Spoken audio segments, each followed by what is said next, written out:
we go. So there's the hourly update at 8 p.m. Rotating. They rotate every hour to try and keep them fresh and make sure they don't fall asleep. Obviously, they're all sitting in the same place. You're sitting too long in the same place, not only you get bad cramps, but you probably start to fall asleep and lose your concentration. Let's have a very quick look here. We're going to walk across. I know this is live. I'm going to try and get you in here. Let's have a little look. Here's the league table here. So, Oliver Racing are at number 1. This is amazing performance, given that an hour ago they were off the track for over 10 minutes.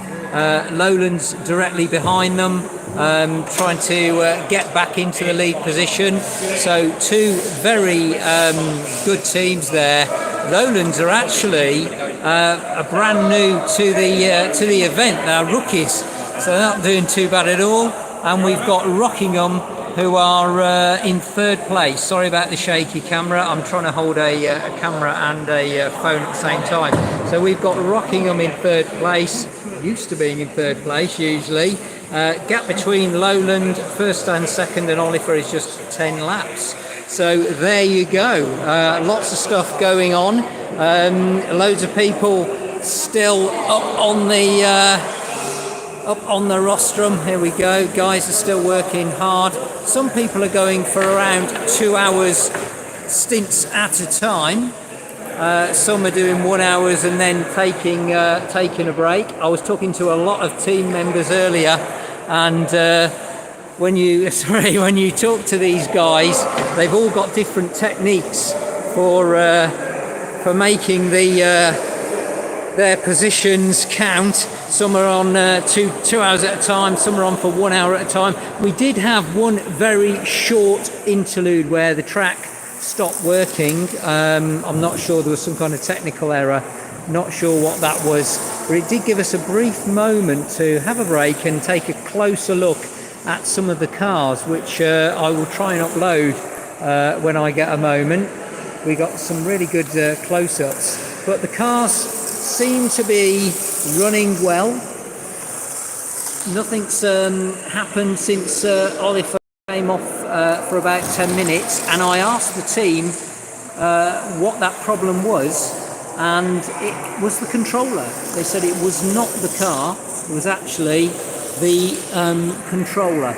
So the car's been running perfectly ever since, and to be honest with you, got one off the track there. To be honest with you, to come back from having 10 minutes off the track and being 32 laps down to going back into 1st place and 10 laps ahead as it stands at the moment is pretty good. So I would say that Oliver Racing have a very nasty one there. Got to get those cars back on the track quick. The Oliver Racing have got a very good chance of winning this. If they can keep that consistency, having come back from such a long way behind, they must have some very, very good racers on their team.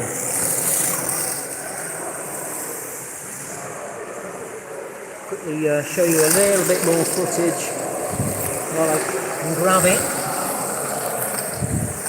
Say hard to film using mobile phone. These cars are doing well. We're now, of course, 4 hours into this race, and we are starting to see some drivers get tired. We've got a long way to go. I was asking earlier what time the lights were going to go down, and apparently the race directors are not telling anyone. So we don't know when the lights are going to go down. It's going to be something of a surprise, apparently. And for some drivers, probably not a very nice surprise.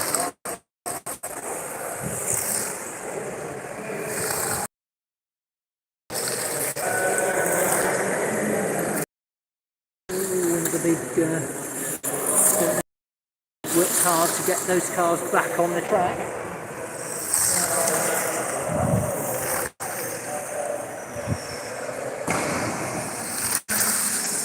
GT there off the track. Got it back on. It's Arnell-One's car. That Corvette looks a bit smashed up. Corvette C7. Porsche off the track there. RSR.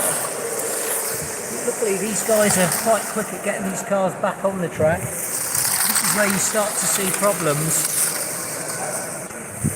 The longer the race goes on, the more tired the drivers become.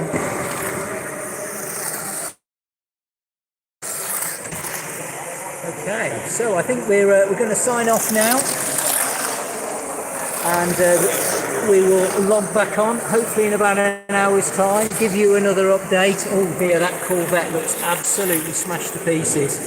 Something bad has happened to that car. But anyway, there we go. We will try and update you again in about an hour's time, but it looks like we have Oliver Racing in the lead.